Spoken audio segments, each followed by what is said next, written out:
Hi, and welcome to Reddit Confessions. What you're about to hear isn't a breakup story. It's not even a cheating story, at least, not at first glance. It's a quiet collapse. A slow, humiliating descent into being invisible, while standing right next to the person you swore your life to.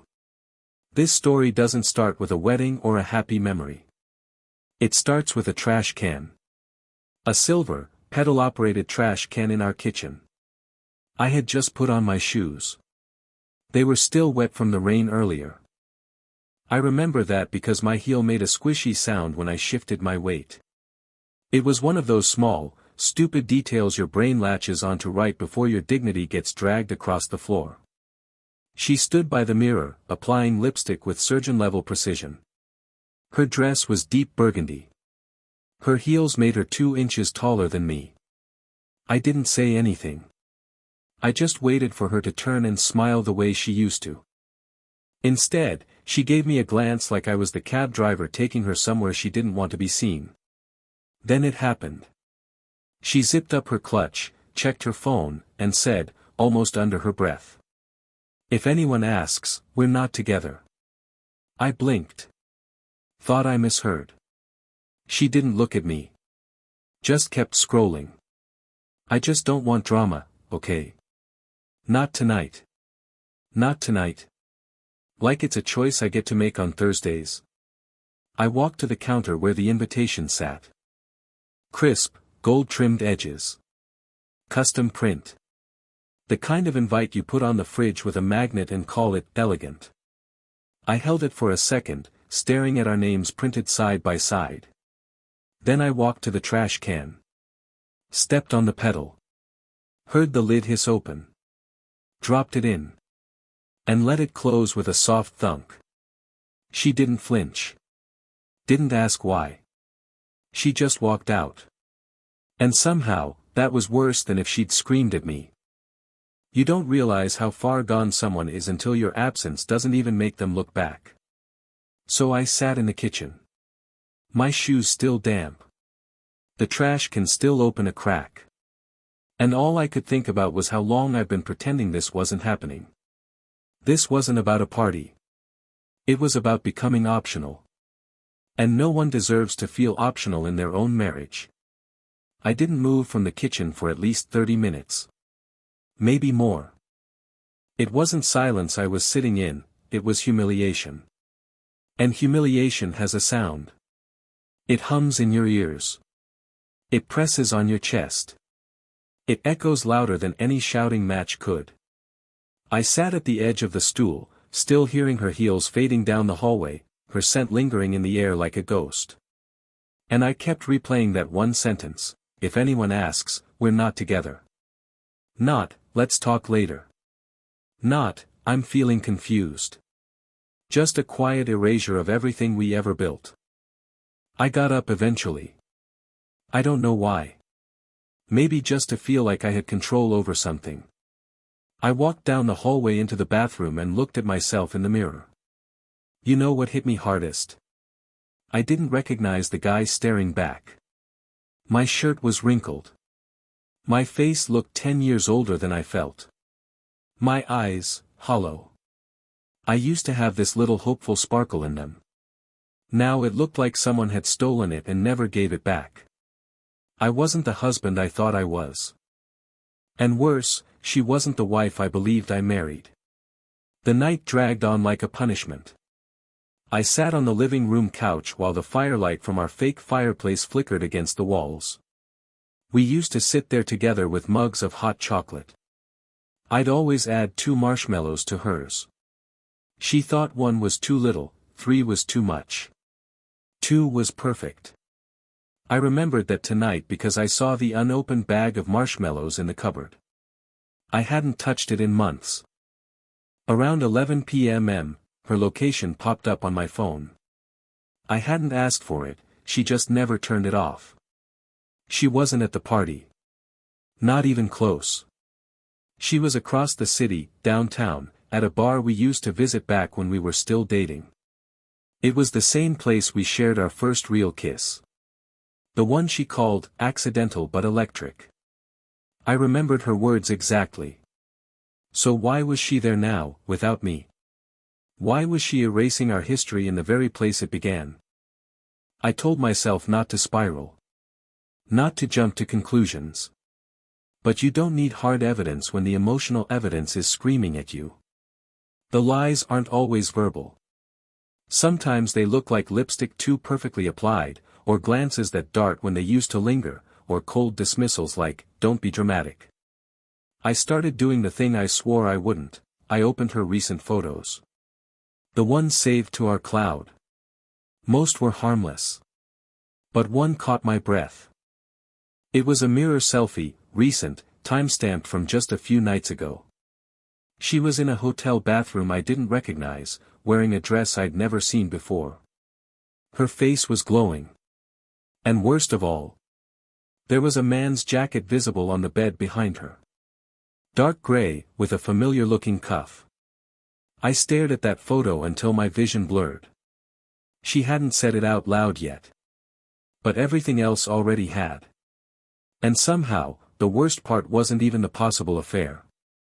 It was that she didn't care enough to hide it properly. She wasn't afraid of getting caught. She was done. She had emotionally divorced me long before I saw that picture. I just hadn't received the paperwork. Not yet. And that night, sitting alone in the kitchen with cold coffee and a screen glowing betrayal, I realized I wasn't waiting for her anymore. I was waiting to feel like myself again. There's something sickening about realizing everyone else knew before you did. I don't just mean suspecting. I mean knowing, the way people glance at you too kindly, or avoid asking questions they used to be comfortable with. Like they're walking through a graveyard and trying not to disturb the dead. That's how my Monday started, quiet, cold, and surrounded by people who'd already mourned something I hadn't accepted was gone. I showed up to work like I was wearing a Halloween mask of myself, smiling, nodding, talking in meetings, but hollow behind the eyes. One of my coworkers, Regina, offered me a protein bar and said I looked like I didn't sleep all weekend. I laughed and said, "Yeah, rough night," but the truth was I hadn't slept because I kept refreshing that photo. The one with the jacket. The one she didn't delete from the cloud, maybe because she thought I'd never look. Or maybe because she wanted me to. That photo had lived in my head for 2 days now. The angle. The lighting. Her smile. There was no shame in her eyes. No nervousness. Just confidence. Peaceful detachment. I couldn't stop thinking about that. When's the last time she'd looked at me like that? When's the last time she'd even looked at me, period? That night, when she got home from work, she didn't say much. Just tossed her bag on the chair and kicked off her shoes. I watched her from the hallway, half hoping she'd say something, maybe even confess. Not out of guilt, but out of mercy. She opened the fridge, grabbed a bottle of sparkling water, and took a sip without looking in my direction. Then, like nothing was wrong, she said, "Do you think we need to get new curtains? The neighbors can see straight in from the street." Curtains. Curtains. I almost laughed. Not because it was funny, but because that's what she thought mattered. As if hiding the outside world from us would stop the inside from falling apart. I muttered something like, "Sure," and went upstairs. I didn't want to start something. I wanted her to. But she never followed. Instead, I lay on our bed, scrolling through the photos again, not looking for proof anymore. I already had that. I was looking for a timeline. Clues. Anything to help me figure out when she stopped loving me. Was it after I forgot our anniversary last year? After I gained weight and stopped going on morning runs with her? Or was it just something colder, something inevitable? I ended up calling my best friend Oliver. We hadn't talked in a few weeks, life had gotten busy. I needed someone to tell me I wasn't insane. After I told him everything, there was this long pause on the other end of the line. And then he said it. I didn't want to be the one to say it, but I saw her a couple of weeks ago. She was with someone. My stomach dropped. Who? I don't know. Some guy. Tall. Gray jacket, maybe. Gray. Jacket. And just like that, the room felt smaller. My breath caught. Oliver kept talking, but I only heard pieces: restaurant, close together, laughing, not friendly, intimate. I nodded into the phone even though he couldn't see me. I thanked him. I hung up. And then I just sat there. My phone still warm in my hand like it was holding the weight of what he'd just said. It wasn't just a suspicion anymore. It wasn't even just a betrayal. It was confirmation. And now I had a decision to make. Not about whether I'd confront her, that would come. But whether I had the strength to face the truth out loud, or whether I'd keep playing this quiet game of pretend where she rewrote our history one fake smile at a time. I thought marriages ended in shouting. In slammed doors and packed suitcases. But sometimes they end in whispers. In soft sentences like, if anyone asks, we're not together. And the sickest part? No one had to ask. They already knew. There's a particular kind of torture in remembering every single moment you chose silence over confrontation. Not because you were noble or wise, but because you were scared of what the truth might confirm. That's what I did for months. I made a list in my head, an invisible, ever-growing list of things I pretended not to notice. And now, I can't unsee any of it. It all feels like evidence I ignored on purpose, like walking through a burning house and complimenting the wallpaper. I remember the Thursday she left her phone unlocked on the nightstand and the notification lit up at 1:13 a.m. Had a great time. Still thinking about that last moment. No name. Just those words. I told myself it was one of her girlfriends. I believed it, even though I knew none of her friends ever texted that late. I pretended not to notice the new perfume she started wearing, the kind that lingered long after she was gone, one I never bought her and one she never wore around me. I pretended not to care that she suddenly had a second email address she said was, for subscriptions only. I even played dumb when she laughed at jokes on her phone, then tilted the screen away when I leaned over. I let myself believe that if I didn't ask questions, I wouldn't get painful answers. Because deep down, I already knew what those answers would be. On Wednesday, I decided to take a half day from work. I didn't tell her. I just needed time to think. But instead of thinking, I found myself doing something I'm not proud of. I opened her laptop. It wasn't locked. It never had been. I used to joke that it was the only place in our relationship that was still fully open. The browser history didn't lie. There were reservations to restaurants we never visited. Bookings for hotel rooms on random weekdays. Messages in web-based inboxes I'd never seen before. Her main email was clean, like someone had gone through it with bleach. But this other one? It was raw. Real. Filled with someone she called Jay. The tone wasn't just flirtatious, it was intimate. Casual. Established. They had inside jokes. Shared memories. Plans. She even referred to me once. Called me, L. She wrote, L's going to be at work until 6, so we're good. She used my initial like I was some footnote. Like I wasn't her husband, but an obstacle to navigate. I didn't cry. I didn't rage. I just sat back in the desk chair, staring at the screen while the ceiling fan buzzed above me like an old engine. That was when the numbness started, an emotional frostbite. I scrolled further. Read more than I should have. I found out they'd been seeing each other for at least 5 months. They'd met at a photography exhibit, something I remember her describing to me as dull and forgettable. She lied about that too. She hadn't gone alone. She'd gone with him. She told him afterward that she wished she could have kissed him right there in the gallery but didn't want to risk it. And all this time, I thought I was just overthinking everything. Overanalyzing. Being too sensitive. But no, I was being played. I don't know how long I sat there. The sun had shifted across the floor by the time I stood up. I didn't take screenshots. I didn't send anything to myself. I didn't even close the laptop. I just walked out of the office and stood in our hallway, this narrow little hallway that led to the living room we painted together and the guest room we never used and the bedroom where I now slept beside someone I didn't know anymore. And that's when I realized something that broke me harder than the betrayal. I'd been mourning a version of her that didn't exist anymore. Maybe hadn't existed for a long time. She wasn't the woman who used to leave notes in my lunchbox. Or the one who cried watching documentaries about stray dogs. Or the woman who held my hand in the hospital waiting room when my dad passed away. She was someone else now. And I was just the guy holding the ashes of what we used to be. I didn't confront her that day. I couldn't.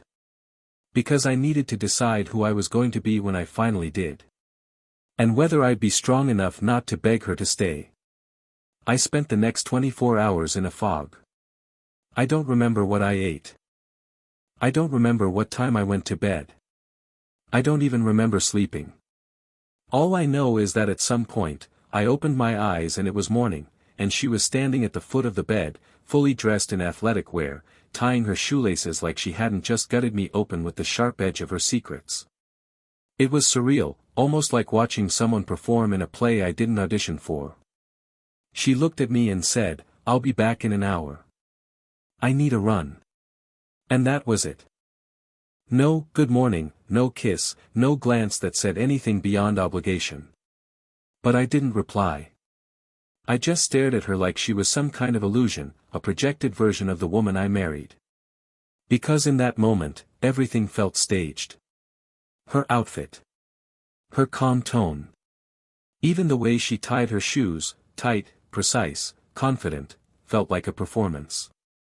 When the door closed behind her, I sat up and just listened. To nothing. That awful, suffocating silence that now hung in the house like a thick fog. I didn't want to look at my phone. I didn't want to open the laptop again. I didn't want to confirm any more truths. Because I already had enough to bury a marriage. But what do you do with that knowledge when you're not ready to leave? When your heart is still stupidly pacing by the door, waiting for her to come back and tell you it was all a test. That it was a misunderstanding. That you passed by not confronting her. That she actually loved you for being so trusting. Of course, none of that happened. She came back an hour later, sweat on her brow, earbuds in, and walked straight past me to the kitchen. Opened the fridge. Grabbed her coconut water. No questions. No hesitation. Just distance. And I watched her like someone trying to memorize the behavior of a stranger they might never see again. Finally, after 3 days of pretending to be deaf, dumb, and blind, I cracked. "Who's Jay?" I asked, not looking up from my coffee. She paused. Just for a split second. But it was enough. Her hand froze on the refrigerator door. She glanced sideways, slow, calculating, like she was flipping through pages in her head to find the version of the truth that would sting the least. Then she gave me the worst answer imaginable: "It's not what you think." Not no. Not "I don't know what you're talking about." Just that empty, insulting line we all know is code for, "It's exactly what you think, but I'm hoping you'll be too afraid to push." I nodded. Stared at my coffee again. The surface was still rippling. My hands were shaking, and I hadn't even noticed. "I saw the emails," I said quietly. "The hotel bookings. The messages. The restaurant dates." "I know." She didn't sit down. She didn't deny it. She just closed the fridge and leaned against it like her legs couldn't be trusted to hold her anymore. Her eyes met mine, and for the first time in what felt like months, she looked genuinely afraid. Not angry. Not irritated. Just exposed. Still, she said nothing. And that silence hurt more than any confession could have. So I asked the next question, the one I didn't want the answer to, but needed anyway. Was it just once? She hesitated. Then she shook her head. I felt something inside me fall, like a floor giving out beneath old beams. I didn't cry. I didn't shout. I just whispered, "Okay," and stood up to walk away. But before I reached the stairs, she said something that froze me mid-step. "I didn't think you'd find out. And even if you did, I didn't think you'd care this much." That right there. That sentence. That was the death rattle of our marriage. She had convinced herself I was so small, so soft, so unimportant, that I would let it slide. That I would fold, not walk. That I would take my place quietly in the background while she built a new life, one text and lie at a time. And maybe I would have. Maybe 2 weeks ago, I would have tried to fix it. But now. Now I was looking at her and wondering how long she'd been hoping I'd just disappear. It was Saturday morning when the house finally cracked open. Not with shouting, not with doors slamming, but with something far worse. Honesty. The kind that doesn't arrive in full sentences but leaks out of small moments, like water seeping through a hairline fracture in a dam that's held back for far too long. I was standing in the kitchen, buttering toast I didn't want. She was across from me pouring herself orange juice, as if this was any other Saturday, as if we hadn't just confirmed our marriage was dying in real time. The silence between us wasn't angry, it was surgical. Cold. Precise. I was waiting for her to speak, and she was waiting for me to stop expecting her to. Then the toaster dinged, and I watched the toast rise just a second too long before pulling it out. It was slightly burnt, black at the edges, brittle. And for whatever reason, that stupid toast was what pushed me over the edge. I put it on a plate, looked at her, and said, "So, what now? We just keep pretending. You go running in the mornings, I make breakfast, and in between, you see him." She didn't even blink. She took a sip of her juice, stared out the window, then said, "It's not about him anymore." Those 6 words rewired something in my brain. What does that even mean? She turned, leaned against the counter, and finally met my eyes. I didn't do this because of him. I did it because of me. Because I started waking up next to you and not recognizing myself anymore. I felt trapped. And instead of saying something, I ran. I ran into someone else's arms because it was easier than facing what we've become. I didn't respond right away. I felt like I had swallowed an entire block of ice. "So that's it?" I finally asked. "You cheated because it was easier than talking to me?" "I cheated because I stopped feeling like your wife a long time ago." There it was. The nail. The coffin. The burial. "I gave you everything," I said. "I've been here, working, cooking, fixing things, supporting your job, your hobbies, your friends. I've stayed up with you when you were sick. I've sat in the rain to pick you up from yoga when your car broke down. And you're telling me you stopped feeling like my wife?" She looked pained. Like I had spoken in a language she couldn't understand. "Lowell," she whispered, "I know you tried. But sometimes trying isn't enough. Sometimes the love just dies. Quietly." That sentence sent a wave of nausea through me. It wasn't that she admitted to cheating. It wasn't even that she'd fallen out of love. It was that she said it with such composure, like she'd already had this conversation in her head 1,000 times, while I was still practicing how to breathe through the first line. I put the toast in the trash. Again, the trash can. That stupid pedal-operated lid that now felt like a grave marker. I looked at her and asked something I wasn't prepared for the answer to. "Do you regret it?" A long silence. Then she said, "No. I regret how you found out. But not what I did." And that was the final fracture. Because in that moment, I knew there was no coming back from this. Not because of what she did, but because of who she had become. She wasn't sorry. Not really. She was just, relieved. I walked past her without saying another word. I didn't pack a bag. I didn't slam the door. I just needed space. So I left. Drove for hours with no music on. No destination.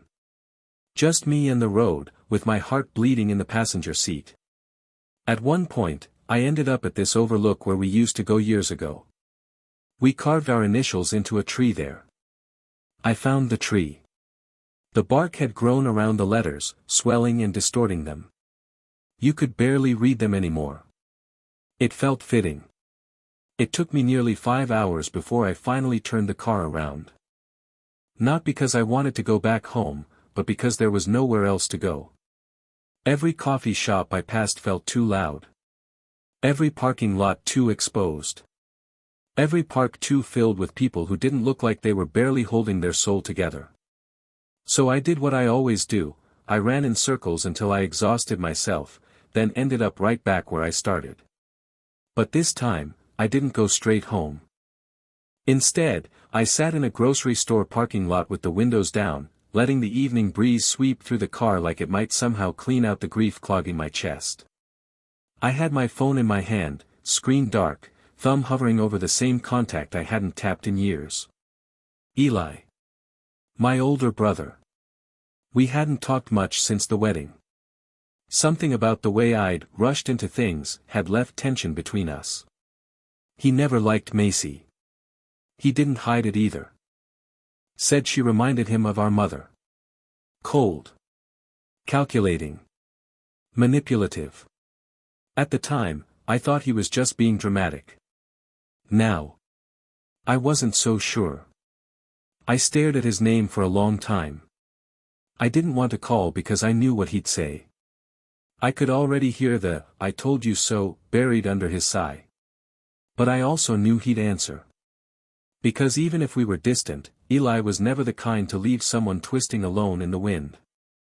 So I tapped the call button and held my breath. 3 rings. Then his voice, Lowell. Just hearing my name in someone else's voice almost cracked me.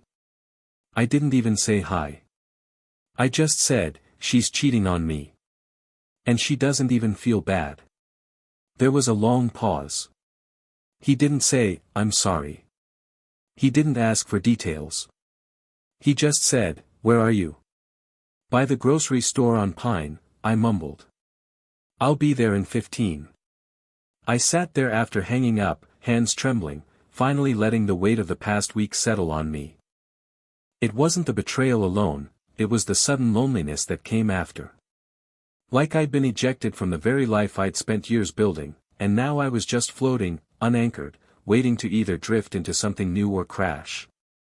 Eli pulled up in an old truck that looked exactly like the last time I saw him, paint chipped, engine too loud, cab smelling like pine-scented air fresheners and stubborn loyalty. He didn't say anything. Just nodded toward the passenger seat. I climbed in. We didn't talk for the first few minutes. Just drove. He had a way of letting silence feel safe, like it wasn't something to be filled but something to breathe through. Finally, he asked, "You gonna tell me what happened?" I unloaded everything. The party. The trash can. The email account. The jacket. Jay. The toast. All of it. He listened quietly, occasionally shaking his head or muttering something under his breath. But he never interrupted. And when I finished, somewhere between exhaustion and shame, I waited for him to say it. "You married the wrong person. I told you so. What did you expect?"